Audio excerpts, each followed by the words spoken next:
Bonjour. Dans cette vidéo, nous allons nous intéresser aux exercices du cours sur les pompes centrifuges. Et le premier exercice que nous allons résoudre, c'est le dimensionnement d'une pompe centrifuge alimentant un décanteur depuis un cristalliseur. Alors je remercie à nouveau Madame Debac pour son travail, puisque ces exercices sont tirés de son travail, et la résolution de celui-ci également, même si ici je vais la faire en vidéo et par écrit. Alors, le but de l'exercice, on a un décanteur qui est alimenté depuis un cristalliseur via une pompe centrifuge. On nous dit que le niveau dans le cristalliseur est constant et qu'il est à 2 mètres au-dessus de celui du décanteur. La pression dans le cristalliseur est de 1,2 bar et la pression d'entrée dans le décanteur est de 1,5 bar. On a la canalisation entre le cristalliseur et la pompe qui fait 1,50 m. Toutes les informations sont prises ici, hein, évidemment. Avec un diamètre interne de 15 cm et une rugosité de 0,1 mm. Attention, il faudra faire attention aux unités quand on fera le calcul de la rugosité relative. Il y a une vanne de fond de cuve dont le coefficient de perte de charge vaut 12 et un coude dont le coefficient de perte de charge vaut 0,7. Ensuite, entre la pompe et le décanteur, on a une canalisation de 7 mètres identique à la précédente. La pompe a un rendement de 57%, bon, c'est pas exceptionnel, mais voilà. Et on va assimiler donc les propriétés produites par le cristalliseur à celles du solvant, donc une masse volumique, un ρ de, alors je vais le noter ici, parce que c'est pas noté, et comme ça on va le garder, 875 mètres cubes par kilo, avec une viscosité de 5 fois 10 exposant moins 3 pascal seconde. Alors on nous demande de calculer la hauteur manométrique totale en mètres de colonne d'eau et la puissance de la pompe nécessaire. Donc pour ça, il va nous falloir calculer le delta P pompe, transformer ça en mètres cubes, enfin en mètres de colonne d'eau, et voir ce qui se passe avec la puissance. Alors la première chose qu'on va faire pour résoudre cet exercice, c'est écrire l'équation de Bernoulli. Et on va l'écrire entre deux points. On va l'écrire entre la surface immobile du liquide dans le cristalliseur et l'entrée du décanteur. Donc, on va écrire que la pression à la surface du cristalliseur plus ρg et la hauteur du cristalliseur plus, alors ρ, c carré dans le cristalliseur sur 2, mais ça, on sait déjà que ça vaut 0 puisque la surface libre ici est immobile, donc la vitesse est nulle.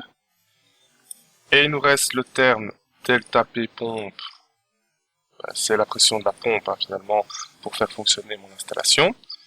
Et tout ça, ça doit être égal à ce qu'il y a à l'entrée du décanteur. Je vais un petit peu bouger par ici. On va avoir la pression du décanteur plus ρg et le Z du décanteur. Alors je vous spoil déjà que quand on va faire passer le terme ici, ρgz, ici on va donc avoir un delta de Z, et ce delta Z vaudra la hauteur ici de 2 mètres, hein, c'est assez clair. Il reste encore ici la vitesse du fluide, donc à l'entrée du décanteur, donc on va avoir ρ, C du décanteur, qui va être partout pareil, hein. Finalement j'écris décanteur, mais c'est la vitesse totale, puisque les conduites sont partout les mêmes, hein, au carré sur 2, et il reste encore le terme des pertes de charge delta PF. Alors c'est pas très bien écrit à nouveau, mais j'espère que vous suivez en même temps ce que je raconte. Oups.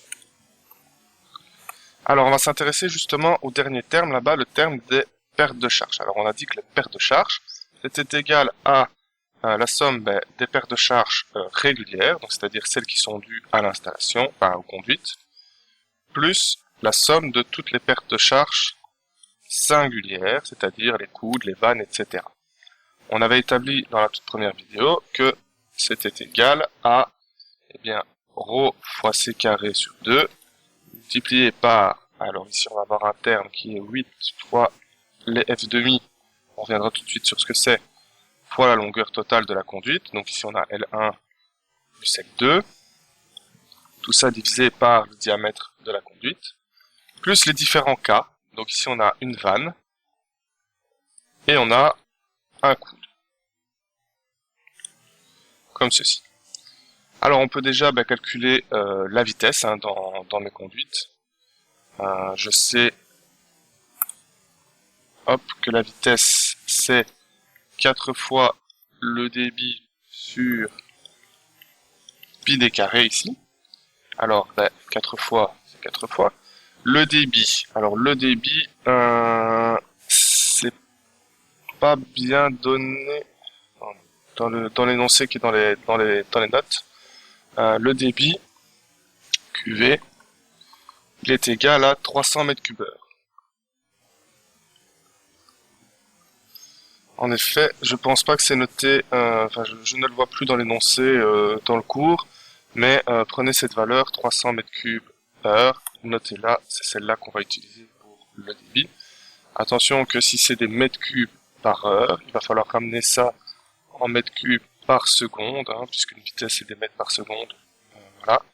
Donc ici, je vais avoir des mètres cubes par seconde. Maintenant, divisé par pi fois le diamètre, donc c'est 15 cm, donc c'est-à-dire 0,15 mètres au carré. Et donc là, je vais avoir des mètres carrés.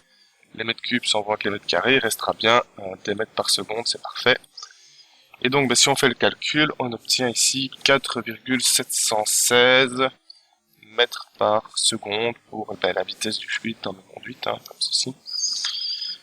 Grâce à ça, enfin pas grâce à ça, maintenant on peut calculer le nombre de Reynolds.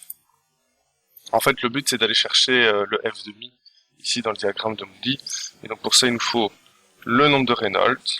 Donc c'est ρ fois u, c, pardon, c'est la vitesse, fois d divisé par mu, voilà, comme ceci. Donc on va voir le ρ ici, c'est 875.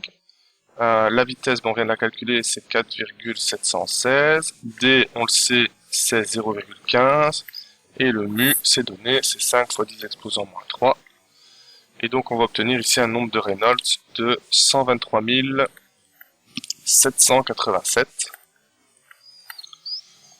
On peut calculer la rugosité relative en faisant E sur R. Donc E, c'est la rugosité qui est donnée dans l'énoncé, c'est 0,1 mm. Attention, c'est des millimètres. Divisé par le rayon, cette fois, de la conduite, et pas le diamètre, donc le rayon. Donc si la conduite fait 15 cm de diamètre, ça veut dire que son rayon fait 7,5 cm, et 7,5 cm, ça fait 75 mm. Et ça va donner, du coup, donner 0,013.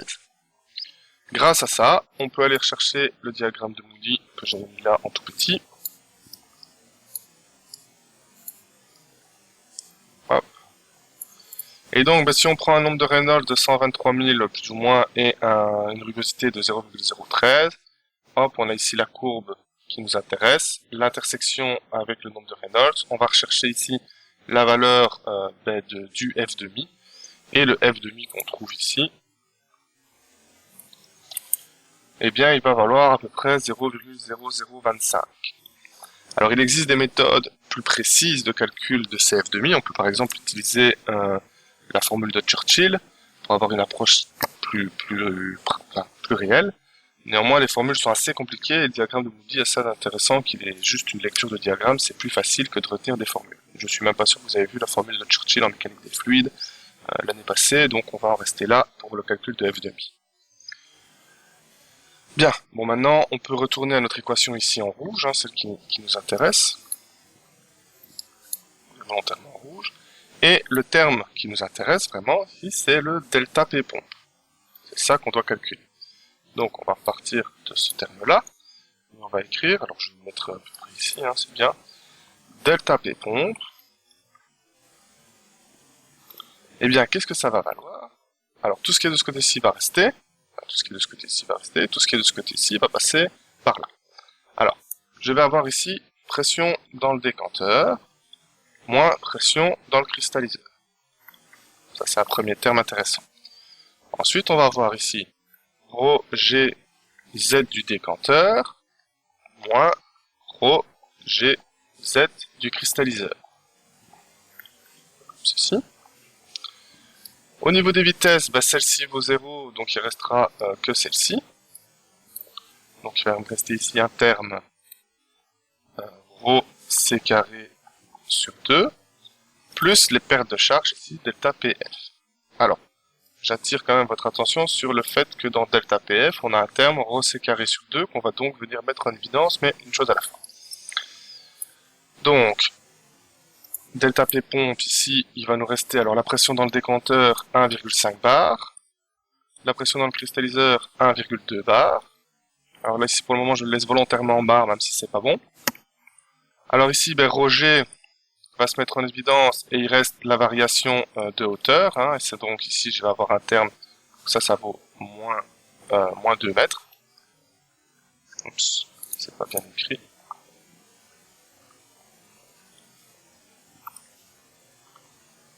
Ici, je vais écrire moins H, comme ça vous avez mieux compris ce qui se passe. Et ici, eh bien, je vais avoir ρ c carré sur 2, multiplié par 1, c'est le terme que j'ai mis ici en évidence, plus, et alors là, il me reste quoi? Tout ça, ici, 8f demi, la somme des longueurs, etc. Donc, je vais avoir ici 8f demi, la longueur totale sur D, plus le K de la vanne, plus le K du coude. Alors ici, il va donc me rester 0,3 bar. 0,3 bar, ça fait 30 000 pascal. Ici, Roger fois moins 2 mètres, puisque c'est moins 2 mètres de hauteur, il va me rester alors c'est un signe moins évidemment. Hein.